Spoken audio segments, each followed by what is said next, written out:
Hello and welcome to the presentation on forms. So what we're going to do during this session is thus far we've pretty much been using the prompt to gather information from the end user, and obviously when you're working with a program you want to interact with the end user as much as possible and that makes sense. The prompt has been a way we've gathered that information from an end user and interacted, but it's not the most ideal. The reason why is because you don't have a lot of control over it. You can't do a lot of validation with it. It's just kind of clunky. Like for example, if you asked the end user, give me a number between 1 and 5. Well, there's nothing really stopping them from putting in the number 6, number 0, or the word 2 or whatever. Yeah, we can do some checking on the JavaScript side of that, but it's really still kind of clunky, and it's kind of difficult to work with. Like if they do put in the wrong information, you got to check it and then re-ask them and all this stuff. And there's a better way to do it. Forms are a better way, and we've all worked with forms online, filling them out and things. Every time you submit an assignment, you're working with a form in this class. So let's dive in. I want to walk you through a little bit of how forms work. This is getting into working with the client-server type of environment. So we'll talk a little bit about how it works and how they get processed.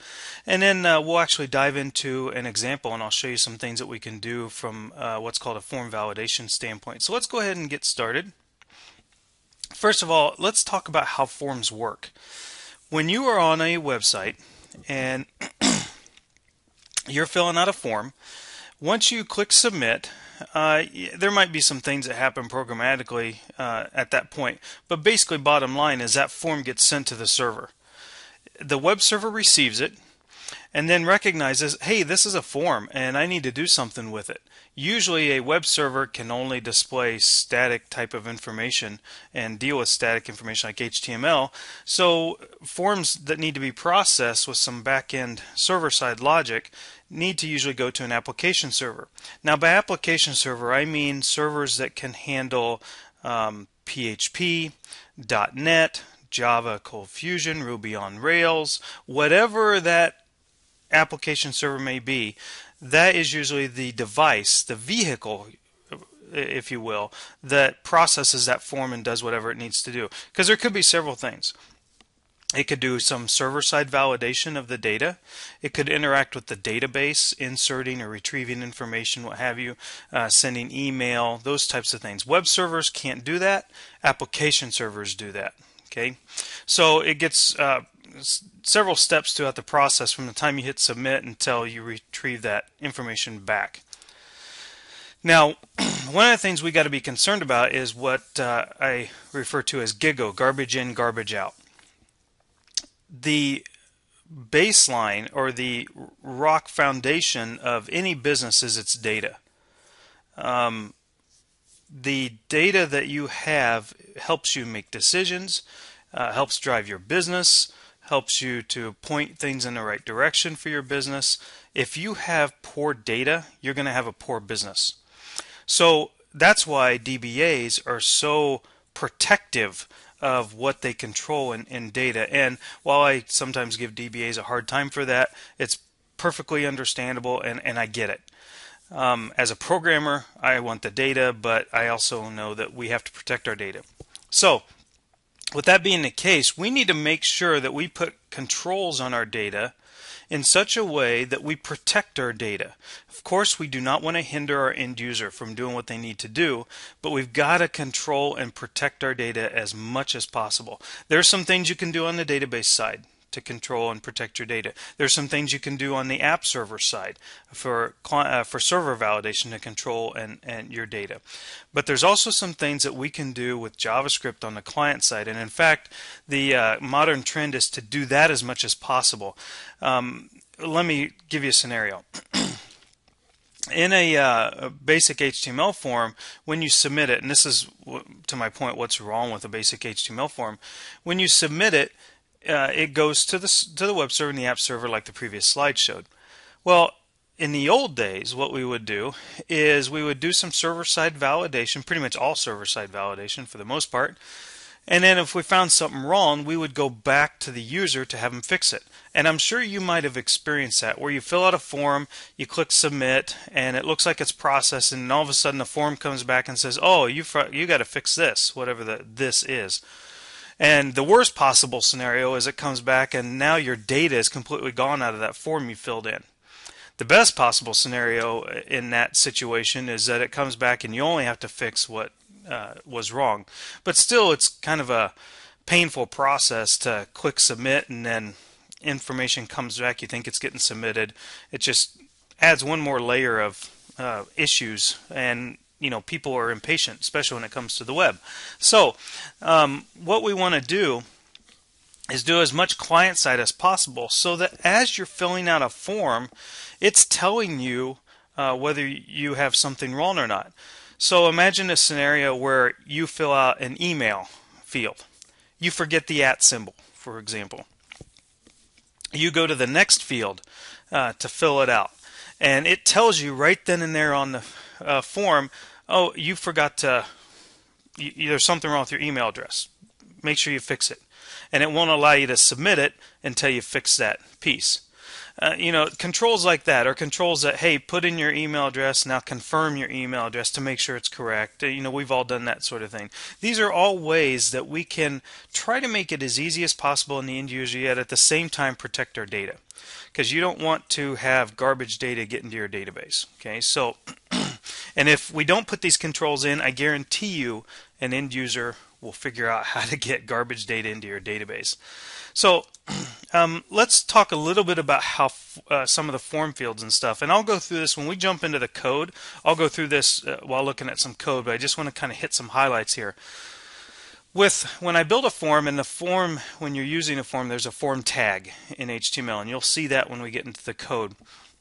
And most of the fields, form fields you deal with are called input fields, as you see in that second line there. The input, there are other fields besides that, but the input is the main one. And there's different types of inputs. There's text, there's radio buttons and checkboxes and things like that. So there's several different kinds. The most common one is probably the text field, where you type free text in, like for an email address or whatever. And so that's the most common type.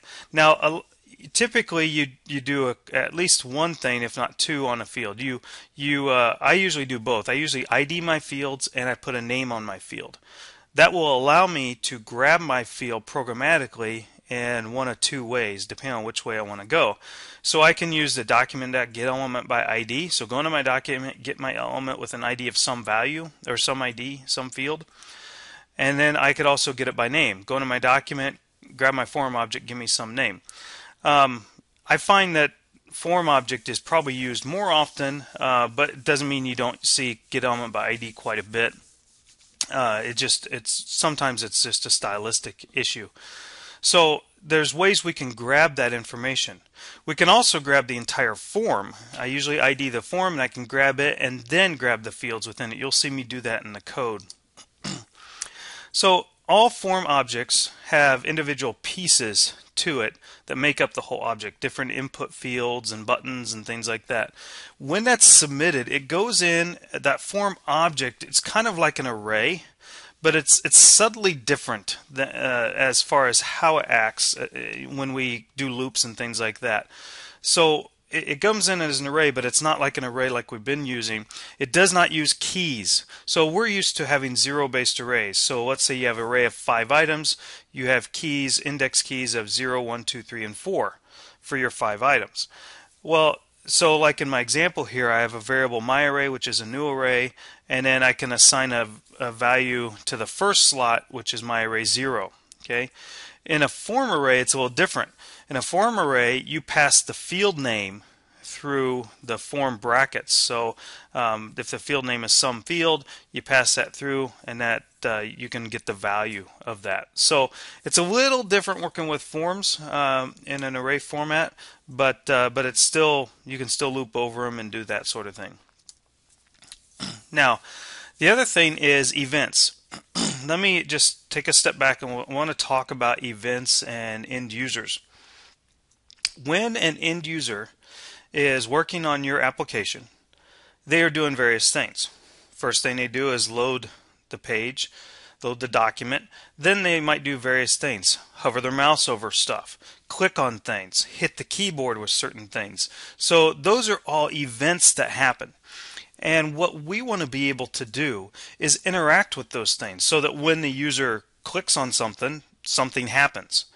And we can capture all of those events however we want, pretty much, to interact with our end user and create an application experience for the end user with what we want to help them with or have them do. So, for example, the ones we'll work on specifically for the form is onFocus, onBlur, and onSubmit. There's also an onChange, but that's used a little less, and I'll explain that reason why. But let me explain these one at a time so we understand them. And when we talk about events, we also talk about events being triggered and things like that. It just means when it happens. So onFocus, let me explain that one. You have a form that you're going through, and let's say the first field is the first name field. You click in that field, your cursor's in that field, it's blinking, it's active, it's ready for you to type in that field. That field is said to have focus now. So when you clicked in that field, you made that field on focus because your cursor, your attention is focused on that field. So when you clicked in that field, or if you tabbed into that field, when your cursor landed in there, you triggered the on focus event. So if you want code to run when a user selects a field to begin editing, you use the on focus event. The opposite of that is the onBlur event. Let's say I'm in that first name field. I fill it out, and then there's a last name field right next to it, and I click or tab to the last name field. Because I am now going to focus on the last name field, I was focused on the first name field. When I go to focus on the last name field, I'm firing the onBlur event for the first name field. So let me step through this. I have two fields, first name, last name. I click in first name. I just fired the onFocus event. I fill out my name, my first name. I click in the last name field. I fired the onBlur event for the first name field and then fired the onFocus event for the last name field. So when you're leaving a field, that's firing the onBlur. That's an important and often used event in form editing and validation. The reason why pardon me, is that we want to check that the information is correct. So let's say I have an email field. Like the example I used earlier, you want to make sure you have the proper formatting, the @ symbol and dot and then a domain extension, things like that. So if we are checking that email address formatting, we want to check that after the end user has typed in their information. So if I type in the information and I go from my email field to another field and I fire that onBlur event, that's basically saying I'm done filling out that field. So when I go to the next field, I fire the onBlur event, which that onBlur event for my email field may be checking the format, and I can tell the end user right then and there, hey, you missed the @ symbol, sort of thing. So that's a very important field. Now there is an onChange. You don't see that used as often for a couple reasons. What the onChange does, the onBlur event fires every time I leave a field. The onChange will only fire when I actually change information in a field. The reason that is not used as often is two things. One is usually you want to check that stuff every time. Typically, it's just easier to have one onBlur event as opposed to an onBlur and an onChange or what have you. But probably one of the other reasons an onChange event is not used as often is accessibility. If you have someone that is visually impaired and they don't necessarily see that things are changing in the field, things like that, so it's just kind of clunky to work with a little bit more. So you see onBlur used a lot. I'll use onChange and onBlur just so you can see them both here. And then the onSubmit is on the form. When the form gets submitted, what function do you want it to run? Now typically what you see happen in a form, in the old days when they click submit, it went right to the web server. Nowadays that usually doesn't happen. Nowadays what happens is when someone clicks submit, there's some form validation that happens, and it will only get submitted once all the form validation passes, that you've filled out the form properly. Okay, so now one thing also, just a side note, we've used alerts quite a bit in this course, to prompt and show information, things like that. And that's the reason we've done that. It's just a handy way to do it. I will tell you though that when I'm producing a production level app for public consumption, I do not use the alert. I don't think I've ever used an alert for that. Maybe in the old days, but not anymore. The reason why is because they can get annoying. You don't have as much control as you'd like on those types of things. So right now, nowadays in my development, I only use the alert for development debugging type purposes. So we're not going to use the alert a lot in Forms, so you'll use it less and less as we go through with our applications. So now, one of the things also, we've of course been doing a lot with JavaScript over this course, and we're going to continue to do more. But I have mentioned before that when you're doing web development and web design, you got a three-legged stool you got to contend with. You have HTML, you have CSS, and you have JavaScript. Usually they work in tandem with one another. HTML is your content, CSS is your layout and design, and JavaScript is your functionality. And they kind of work together so that you can, in an HTML form field, on Blur it fires a JavaScript function that maybe changes some CSS and things like that. So they kind of work together. You got to know all three. But there are some things with HTML5. HTML5 was a major milestone in HTML. We were using HTML 4.01 for years. When I first started doing web development, it was HTML 4.01, and that was around the year 2000. HTML5 came out just a few years ago. So we were using HTML 4.01 for a long time, and especially in the technology world. So HTML5 was a major milestone where prior to there, HTML was simply a markup language. It was not a programming language. Now, HTML5, while it's still a markup language, it's still not a programming language. It does have some things built into it that helps greatly with programming. And we can actually make apps within HTML5 and things like that. So, for example, there are some what are called HTML constraints that you can put on a field to help out with your form. So in my example here, I have the required attribute built into my input tag with my username.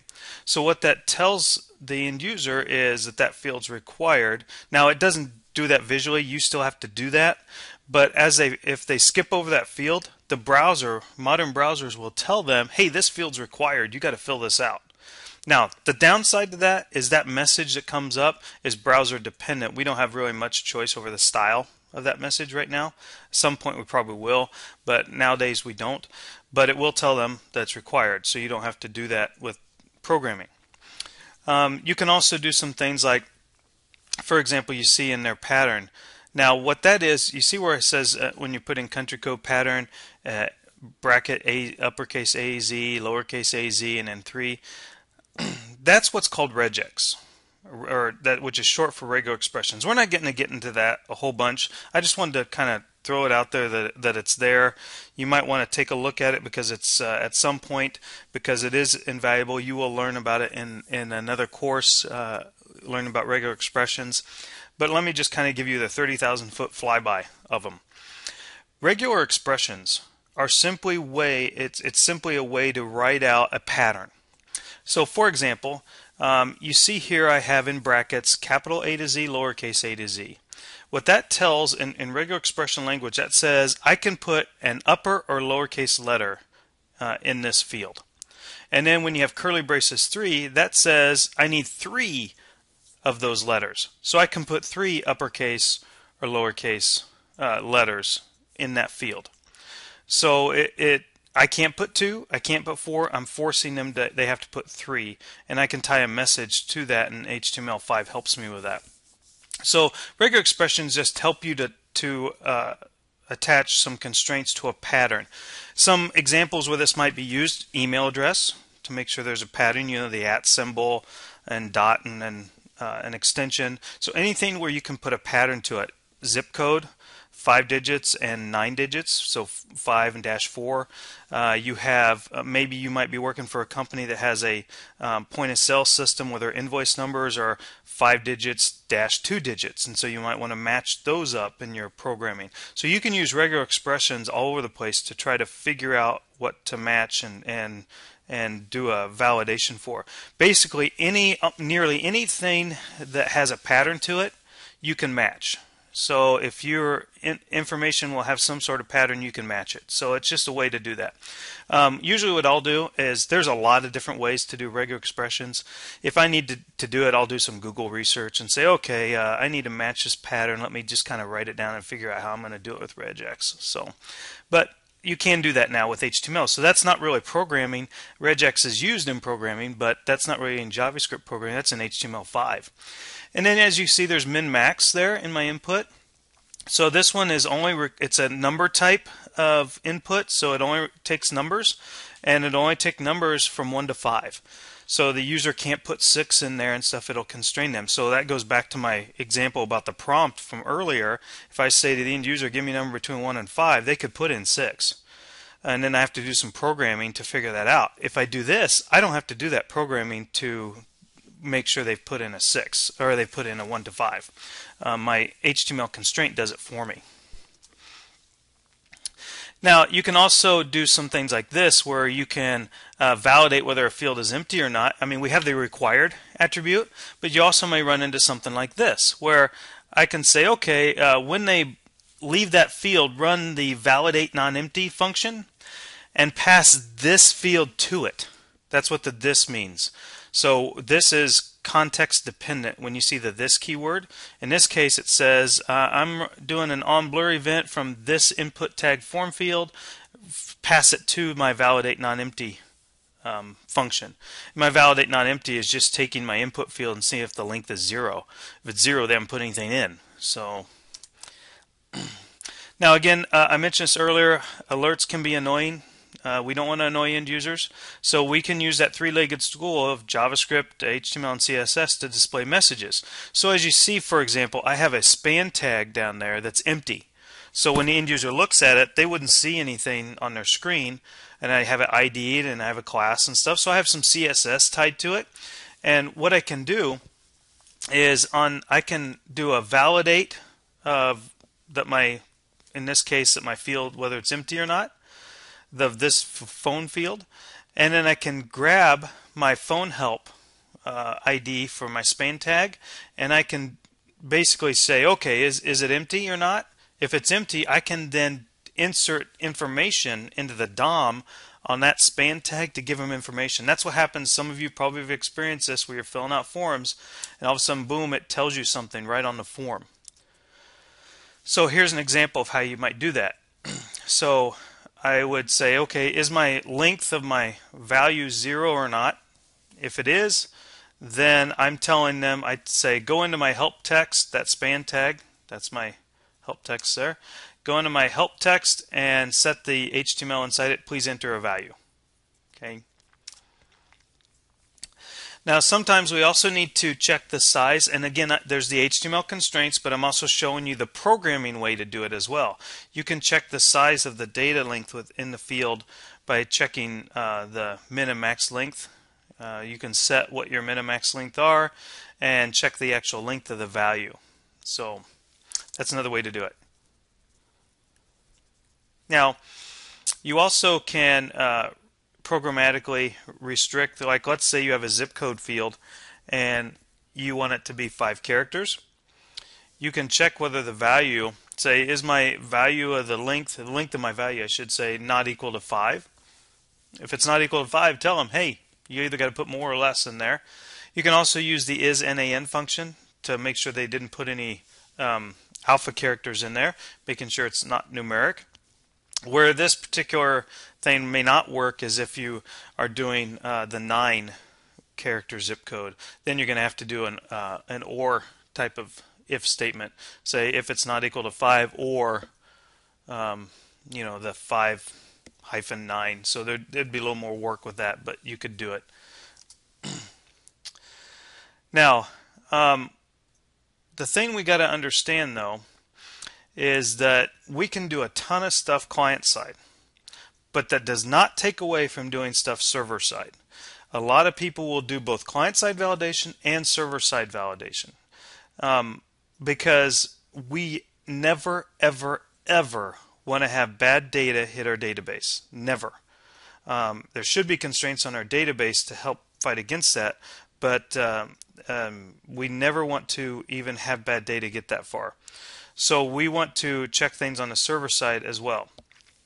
Now what we can do, what we usually do is, when you go into a form, your submit button is not active until all of your data passes validation. So as you're filling it out, if it passes validation, then you click submit, and nowadays we don't, when you click submit, that usually doesn't go directly to the server. What we do is we have it run a validation function that encompasses all of our validation, and we do all of the checks again. So I usually do them on the fly and do them again, and just to make sure, and then we can run the submit method on the form. There's a submit method in JavaScript that actually submits it programmatically for us. So now, another thing that we want to look at, and I mentioned this a little bit before, was dealing with regex, was dates. A lot of times you're going to deal with dates. I don't recall ever building an application that didn't have some sort of date object somewhere in it. For example, if I have a login form, a registration form, and a login form for a site, usually I capture if they register, and you probably may have even seen this somehow. When somebody registers, I usually capture the date of registration. That way the business will know when this person registered. And then I usually, when someone logs in, I usually capture the date of login, the date and time, so we know when they last logged in. So, but when you're dealing with dates, it can be somewhat complex, especially if you're working with a global company, because dates are done differently all around the world. Now you can do some things to kind of force it to be a certain way. For example, if I want 2-digit month, 2-digit date, 4-digit year, and I can do some manipulation of the data to force it that way. Now, one of the things you need to understand is that when someone fills out input text box, it's text. So I could take and parse it as a string and things, but that's kind of a clunky way to do it. I can use regex to do it. Plus, there is now a date calendar input type within HTML5 that people have used quite often. So again, regular expressions, I mentioned this earlier, allows us to figure stuff out. I want to go through this in a little bit more detail here to show you an example of how this might work. Again, I'm not expecting you to be regex experts, but I just want you to get a flavor for this, and so if you ever need to do regular expressions to do some validation, you've at least been exposed to it. Okay, so let's say, for example, I want to match up my zip code. So as you see down at the bottom, I have a zip code regular expression. The regular expressions start with a forward slash and end with a forward slash, and then all the magic happens in between there. The caret says start here. The backslash, that's an escape character for a special character, just similar to how we use it with like backslash n and backslash tab, things like that. But in regex, it says what's coming after means something specific. In this case, the D means digit. So we're starting. What we're saying is that our value of our data needs to start with a digit, and then it needs to have 5 of them.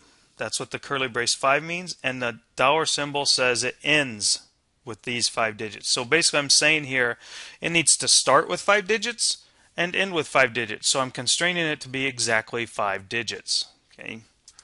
So here's the breakdown of that. Again, all regular expressions start and stop with forward slashes. With the caret, I'm saying the string must start with this pattern of 5 digits. So the D is a single numeric digit, but I'm telling it to repeat that single digit 5 times, so 5 digits. And then the dollar symbol says it must end with this pattern of 5 digits. So it's going to be exactly 5 digits. So again, another way is think of these as these literal strings, these expressions, but instead of wrapping it in quotes, we wrap it in forward slashes, and You might also hear the term meta characters. They're just special symbols and things that we can do to match patterns. So, like periods, match any character other than new line. You've seen the digit. W's match any alphanumeric character. You know, there's a whole bunch of these. These are just a sampling. There's a lot of them. I would encourage you to Google regular expressions. Just take a look. There's plenty of tutorials out there and stuff. I just wanted to introduce you to the topic because you're going to see me use it a little bit in the code. So here's a just kind of a flow chart, and just to kind of quiz ourselves real quick so we have a basic understanding. So on the left we have, for example, a capital A. And then we have at the top, we have a bunch of regex expressions. So if we look at the first one, it is \W. Now if we go back, \W says match any alphanumeric character. So the A will qualify as any alphanumeric character. So will the 7.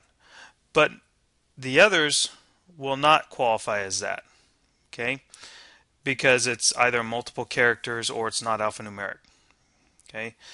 Whereas the period says match any character other than new line. So the first 3, it will match any of those characters. The last 3 it won't because they're more than one character. Same as with the W, more than one character. Then the third one, the caret D, says it's got to start with a digit. Okay, so A doesn't match, 7 does, the percent symbol doesn't, 2 night does, 007 does, catch-22 does not start with a digit. Now the next one, take away the caret, it says it's got to have a single digit. So 7, okay, has a single digit that it starts with, and so is 2 night. Okay, and then cat with the dollar symbol, anything that is not a special character is a literal. So it literally, whatever we type in there, literally has to have CAT in it. So that's and it has to match that.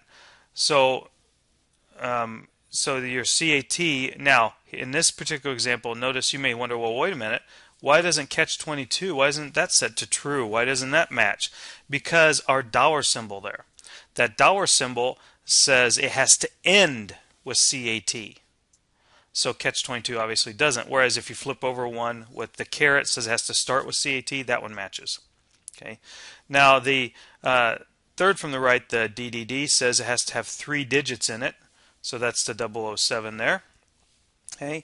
And then the last one says it has to end with 2 digits. So that's why catch-22 matches. So there's a lot of different ways you can match. So what I usually do is I sit down if I'm trying to do some validation, and I say, okay, like let's say invoice numbers, and let's say there's a pattern. I have to sit down and go, okay, what's our pattern here? What do we do with our invoice numbers? Do they have 4 alpha characters and then 5 numeric characters, or what is the pattern that we're trying to match? And so if I figure out what the pattern is, then I can write the regex for it, and then I just do some testing where I put some data in there and try to break it and see if make sure it matches and validates. So again, non-meta characters, non-special characters are matched exactly to what they are. So you saw that with the CAT in the previous chart, but like Wausau would match the string with Wausau in the string. And then we can do some what are called quantifiers. So we can sub-patterns.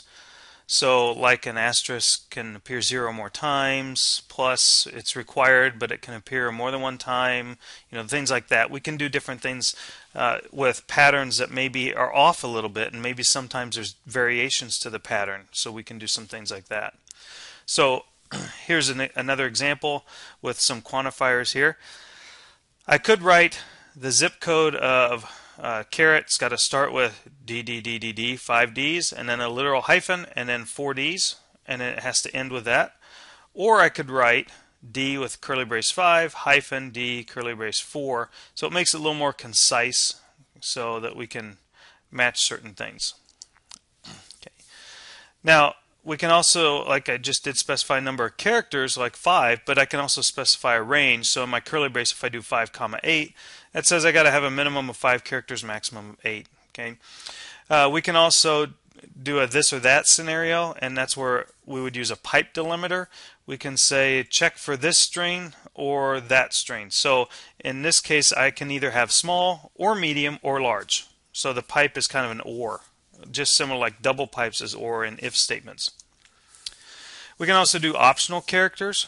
So like in my example there where I have the D and the G and in between the IOU, okay, so it could match dig dog dug, so it can have an I, an O, or a U in there.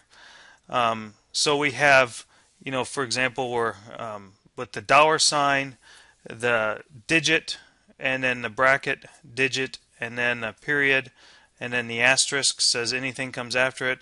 That is matching. If you don't know the answer to my question, what does that match? It's matching currency. So, and we could validate email, and there's different regex formulas for validating email. Making sure the @ symbol is in there, that sort of thing. So, let's go ahead and let's dive into some code so we can see some of these things in action. Okay, so here we have this particular business, Bannerosity. They're the company. What they do is they fly advertisement banners. If any of you have been on the coast, this is popular over beaches and things. So let's look at the code, and then we'll look at some issues that we've got in the code that we probably have to fix. So first, let's look at this code here. Now, let me just make it bigger, full screen here so we can see it. So as we look at this code, let's look at the HTML first. Normal HTML as far as, div tags and all that stuff. But let's look at the form. We have a form tag here. It's got, excuse me, a name of order form. It's hitting a PHP server-side field. And the method post, let me just digress for a second and explain the method here. There's two methods to send forms to a server, post and get. Get, it goes with the URL, so you'll see the form fields in the URL, whereas post goes as a part of the HTTP request, but it goes in its own form object with the array as opposed to the URL object. So it just is a different way to send it. There are some pros and cons to each one, some dealing with security and things like that. We're not going to get a lot into security at this level, but you do want to make sure that you are protecting people's data and information as they're going across the web. So here we have our form field. So we have it named and everything, so we can grab it. And then we have just some divs that have some information like input, message, text, and things like that. And how we're going to do. And we do have some basic validation. But basically what this is this is a field that allows people to excuse me, order stuff. Okay? And then we have some JavaScript things. So let's dissect these a little bit. Okay? We have here a validate non-empty function. Okay, so this is what I showed in my little presentation where I'm saying, okay, if my input field length is 0, I say please enter a value. Okay, so if you look on, like, let me scroll down a little bit. Like here on zip code, I have on blur validate non-empty, and what it's going to do is send this field and grab my zip code help span tag, and it's going to send it up to here, input field. Okay. Now right now we're not doing anything with the message help. So if I flip back to my code here, on blur, there it says please enter a value. So all we're doing is this alert. We're going to change it to where we're not doing that annoying alert where we're going to use a span tag to work with it. But it's at least checking it. Now we also have some other validation pieces that we're doing. So we're validating. So when we click submit, then we have this place order function. So when we click the submit button, and it's actually not a submit, it's actually just a button. When we click that, it's going to do an on-click event of place order this form. So it's passing, this is referring to the form. It's passing to it, this.form. And so here, as we're passing the form to our place order function, it allows us to use that array notation to validate. So validate non-empty, pass the form message to it, and the form message help, form zip code help. So like here, zip code, here's form zip code right here, and form zip code help right here. Okay, so we're passing all of that through, checking to make sure it's not empty. Okay, to validate that. Then we're submitting it to the server. Okay, Otherwise, we are saying, okay, something's wrong, you got to fill it out. So if I click submit here, click the order button, it says please enter a value. And it's not allowing me to do anything. So it says something's wrong with the order information. So I got to fill it out. Okay, so we're doing some basic stuff with requiring stuff to be filled out. Now, there are some issues here, okay, with this form. So let's take a look at the form example here, and let's run through in some things that we might see as potential problems with the way this form is built right now. So we have them, they can enter what banner message, what message they want to be pulled behind the plane. So I'm just going to start typing some gobbledygook in here. And the first problem we realize is I can type something really long. So unless we have a 747 dragging that baby, that's not a good idea. Zip code, I can type in a bunch of things here, a bunch of numbers, so that's a problem. Date, I can type in whatever I want. So I could, in a sense, let me go ahead and fill out some of these fields here with some junk. I could fill it out, I could put whatever I wanted in there, whatever I wanted, and this is gobbledygook here. And I could submit it. And now this is an example of what they would get on the PHP side. So here on the end, they get this order and they're like, well, what am I supposed to do with this? Okay, so we got some things, that's garbage. So we've got some things we need to do to clean this up. So let's take a look at what we're going to do. Let's take a look at the second version here. Now again, let me take a sidestep for a second. For the sake of demonstration purposes, I'm putting my JavaScript within my HTML. We've already talked about moving day, and we're moving our JavaScript out of our HTML file. In production, that's what you would do. In your homework and in the labs, that's what you're going to be doing. But I just am putting it all here so it's easier to see. So first thing we're going to do, if you notice in our body tag, we're actually calling a focus method right here. Let's just break that down. So go into our document, get an element with an ID of message, and focus. So when they load the page, it's going to focus my cursor in that first field. So that's just a little way we can help out our end user. So let me actually go to the second version here. There, my cursor is flashing right there, if you can't see that. And then let's look at this validate non-empty field. Okay, so here what we're doing is we're saying if the length of it is equal to 0, we're passing our help text, our span tag to it in that help text parameter. So what we're going to do is we're going to say, okay, if our help text is not null, okay, meaning making sure we've passed the help text to it. So if we passed help text to it, then change the HTML inside of it to say please enter a value, and return false means don't submit the form. Okay, that's what return false does. It says kind of stop now. And then otherwise data is okay, so we're going to submit it. Now, so we have our place order form that's doing that right here, just like before. We've added a new function called validate length.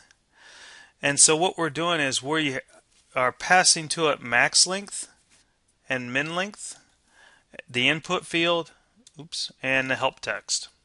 So we can then run this if statement. If our field length is less than the min length or the length is greater than the max length, then we tell them please enter a value between the min length and the max length. Okay, and return false. Otherwise, make the help text null. And we're doing that one, if we look, we're doing that one on the banner message. So our customer said we can do a message anywhere from 1 character to 32 characters. And so we're doing that there. And then zip code, we're not doing it there yet. We're doing just the validate non-empty. So if we go back, let's try this out. So it says, let me reload because there we go. So if I go into here and I first go off of that, what it did, see how it says please enter a value of 1 to 32 characters in length. What it did is on blur it sent this validate length message. And so that validate length message said it passed to it my this field as far as what it was, and I didn't put anything in there, so my length was 0. So this input value length of 0 was less than my min length. So that's why it did that. So now if I put a 1 in there, see, now that's gone, because it says, okay, this it was not less than 1, and it was less than 32, so this did not run, this ran instead, made my help text null. Okay.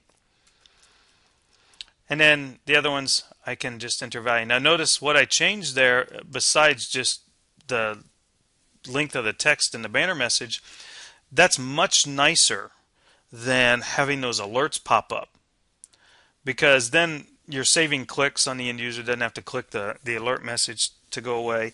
And it's just nicer because now I have this nice little message, and I could even style that message because they're all in these span tags. I have a class tied to them, so I could put some styling on it, make them look all nice and everything. So let me just test the length of this as well. There's 20, 30, 33, there we go. There. So now when I click order banner, it says, I'm sorry, there's something wrong with the order information. That's that submit thing. So we've made it a little bit better by taking care of the banner message here, and instead of using alerts, having the help text message show up. So now let's take a look at the third version. Let's look at our code here. So in our third version, we have the validate non-empty still. We have the validate length. Okay. We have the place order. We're adding this zip code one here that's going to be on our validate zip code. So what we're doing is we're taking the input field and the help text, and we're saying, okay, is my input field length not equal to 5? If it's not equal to 5, I say, okay, please enter exactly 5 digits. Okay. Then we make sure it's a number. If it's not a number, then we say you got to enter a number. Otherwise, they've entered a number and it's 5 digits, so we get rid of that help text and it flows through. And so we changed it to validate zip code down here. So we just changed it to test our zip code length. So let me put a character 1 in there. So if I got to enter exactly 5 digits. What happened was I didn't put in anything. So the length was not equal to 5, so it says I got to put in exactly 5 digits. So if I put in 1, 2, 3, 4, 5, it says I got to enter a number because I had 5 the length was 5, but it wasn't numbers. So now I got to enter a number. So 1, 2, 3, 4, 5. There. Now the downside is doing that is you've assured there's 5 digits, but you haven't assured that it's an actual zip code. There are ways, if you're wondering, how can I ensure that not only are they putting in the format correctly, the pattern correctly, but it's an actual zip code. 1, 2, 3, 4, 5, not an actual zip code. There are ways you can do that. What you have to do is there are databases and sources like XML or JSON files and stuff you can pull to check against to make sure it's an actual email address, but that's a little beyond what we're doing here, but there's ways you can do it. So, and then order banner does the same thing as before. So we're adding a little bit more functionality each time we go through here. So let's look at version 4 here. Okay, version 4, we have the validate non-empty. Just like before, we have the validate length, actually, we changed these up just a little bit with regex. We have the validate zip code and things like that. So we're adding some regex in here. So we changed up. Before we had our, let me go back. We had our validate zip code and we had validate length for our banners. But we were hard coding some of those values in there. So let me show you how this works. We added a new function called validate regex. So let's look at this validate non-empty. What this is saying with validate non-empty is as we send the input field to it and we have this help text, we are calling this validate regex. So this regex is pretty simple. It's saying pretty much any character. That's what that dot plus means. Pretty much anything can be in there. And then we're passing through our input value field in our help text and then enter a value. Let's look at what regex does. Regex takes the actual regex, the input field, the help text, and the help message that we want to pass to it. So regex has a test value. If you go into, if you just Google this real quick, there is a test method within regex. Where's it at?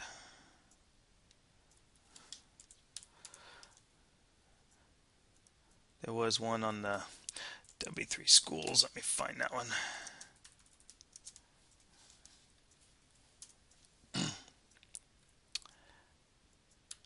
Here we go. So here's the an example of the JavaScript test method that we have in there. We have a string, the best things in life are free. We have a pattern, new regex, we're checking for E. And then that we can test that pattern. We can say, take that pattern and test it with the string to see if there's an E in it. Returns true. That's what that test does. So we're making use of that JavaScript test right here. We're saying whatever regex we pass to it, we want to test to make sure whatever the input that we pass follows along. So here I have this regex pattern right here that I'm passing, that is the regex. Now I'm calling the test method to test my input field value, whatever I typed in there, to make sure it passes the regex. Okay. If it does not pass, you see we have the not operator there. If it does not pass, okay, then we show the help message. If it does, we remove the help message. So if we go back to here, okay, and I go through and I try to go to the next one, it actually says, let me refresh so you see it actually generate. Please enter a value 1 to 32 characters in length. If I come back and I put something in there, there we go, it goes away. Okay, so we're using that generic validate regex function to validate our regular expressions in a modular fashion, validate our code. So we do the same thing here with length. We have min, max, input field, and help text just like before, but now we're passing it to our regular expression. So here we're creating a new regular expression on the fly because we don't know the actual min and max length. Each field can do it differently. So we may have fields that we're saying, okay, we want them to between 1 and 32 characters, between 1 and 5 characters, whatever. Do it by doing it generically like this. We can call it on several different fields. So here we're validating the regex and creating a new regular expression on the fly. That regex regexp is a way to, and we can create a regular expression object method on the fly. And so we're basically saying it can start with anything. It's got to be, the length of it's got to be between the min and the max, and it can end with anything. We're just checking the length. And oops, let me undo that. Accidentally typed there. And then we're passing our input field value and the help text to it. And then we tell them please enter a value. That's how that validate length with that form message worked. We passed down here, for example, when we submitted, and we also pass it in the on blur. Let me scroll down a little bit. Here's validate length. Oops, right there. So we're passing 1, 32, this field, and the message help field, so that the regular expression is between 1 and 32, and whatever the value is, we typed in the help text of please enter a message, so, or please enter a value, so that way it actually tests out. Okay, so we also have one for zip code where we're validating that as not empty, and if we're validating it as not empty, just like we did before, we're then also validating the regex to make sure it starts with and ends with 5 digits. So make sure they enter a 5-digit zip code, as opposed to before. Let me scroll back. We were doing this checking the length of 5 and checking that it was a whether it was a string or not. There's nothing wrong with doing it that way, but it saves code and does it a little cleaner. if we do it this way, we have less code by using validate regex. So that way, it says please enter a value. I enter value 1. I got to enter a 5-digit zip code. Oh, still a 5-digit zip code. There we go. Now let's look at version 5 here. With version 5, we have our validate regex. We have our validate non-empty. We have our validate length that we're doing. We have our validate zip code just as before. Let me scroll down just a skosh here. We have our place order form and everything. What we added was the date. Okay, we're validating the date. Now, this is not using the date object. If I go into, let me show you. I'm sorry, not date object, but the HTML5 date. Let me go into forms here and show you some basic things here.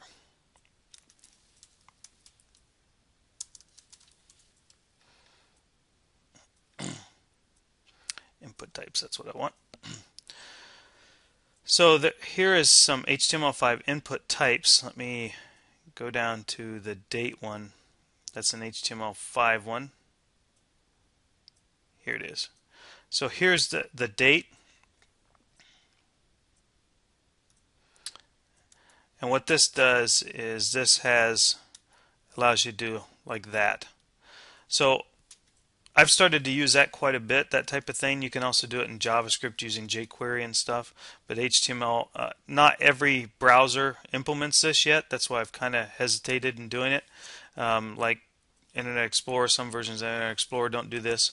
Just by the way, as a side note, if you're ever wanting to use some of these functions and you don't know whether your constituency, your customers are going to be able to use them, if you go to caniuse.com, that site will show you what different information will be able to be used on different sites.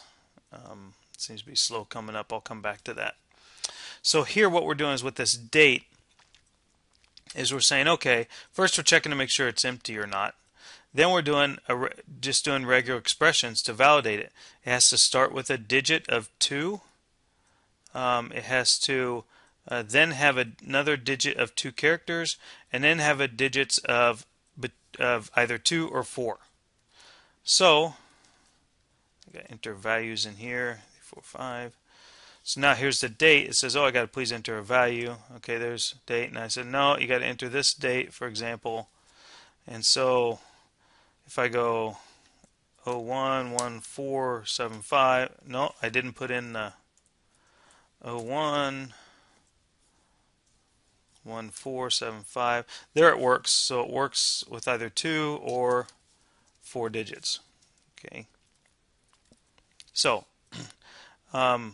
these are just ways that we can help validate and make things as easy as possible on the end user. I will tell you that forms take quite a bit of time and effort to do validation, and I'll be honest with you, validation is not the most exciting thing in the world, but it is one of the most fundamentally necessary things when you're programming because of the importance of that data.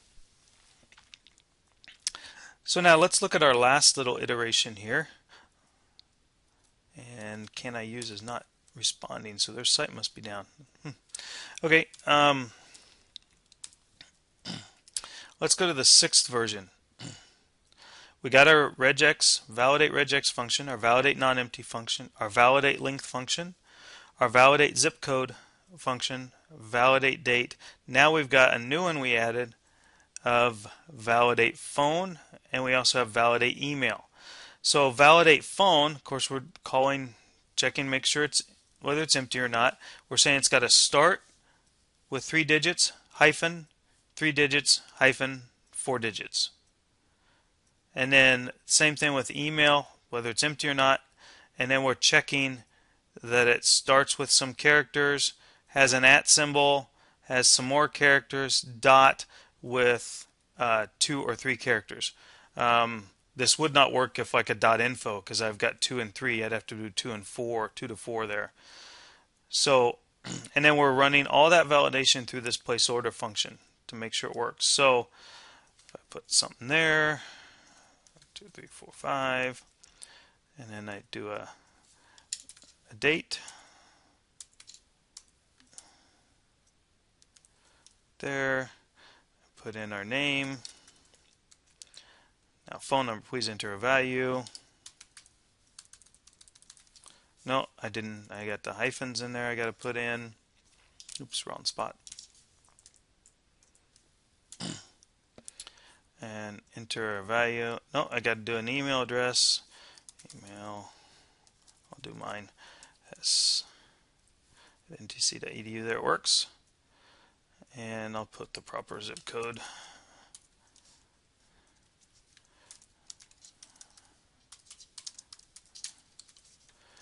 Put a message there, and now when I click order banner, it actually goes through because everything passes. Okay. Now, one other thing before we kind of wrap up. These input types can be really helpful with HTML5 and these restrictions. So I would encourage you to learn some of these. It can be really helpful, and you can do regular expressions right inside the pattern. You don't have to have a separate function and things like that that you have to call. There's a whole bunch of forms. You just form types. You just got to make sure you do it. There's also a with the pattern and placeholders types of things, you can have, like, let me just Google this here. You can help out with things like this placeholder attribute. So what it does is it actually puts the gray stuff in here. See, placeholder first name, last name, and you can then, once you start typing, it disappears. That can also be helpful for your end user. You can also do with the pattern. Let me go back and let me Google and put pattern to show you this. So here's my example I stole from them there. With the 3-character code, if I put in, you know, something like that, please match requested format, there it matches that 3-letter format. And you can also do some other things where you can help put in some characters with some combination of HTML and JavaScript, where you can have it put in some characters for you. Like, let's say you want your phone formatted parenthesis, left parenthesis, 3 characters, right parenthesis, space, 3 characters, hyphen, 4 characters. You can put some of that in there using some JavaScript and HTML5 stuff to make it easier. So this was meant to introduce you to forms, to get you doing some basic stuff with forms. You'll use forms in this learning plan as you are interacting with your programming and stuff and building your code. If you have any questions, let me know. But before I let you go, just so that you have it, I'm going to take this last version, and I'm just going to slowly scroll through this code. That way, if you're working on this and wanting to work on this and code this so you understand it, which I encourage you to do, you can pause the video at any time and work through this. So I'm going to slowly scroll through this so you can pause the video and do the code that you need to do.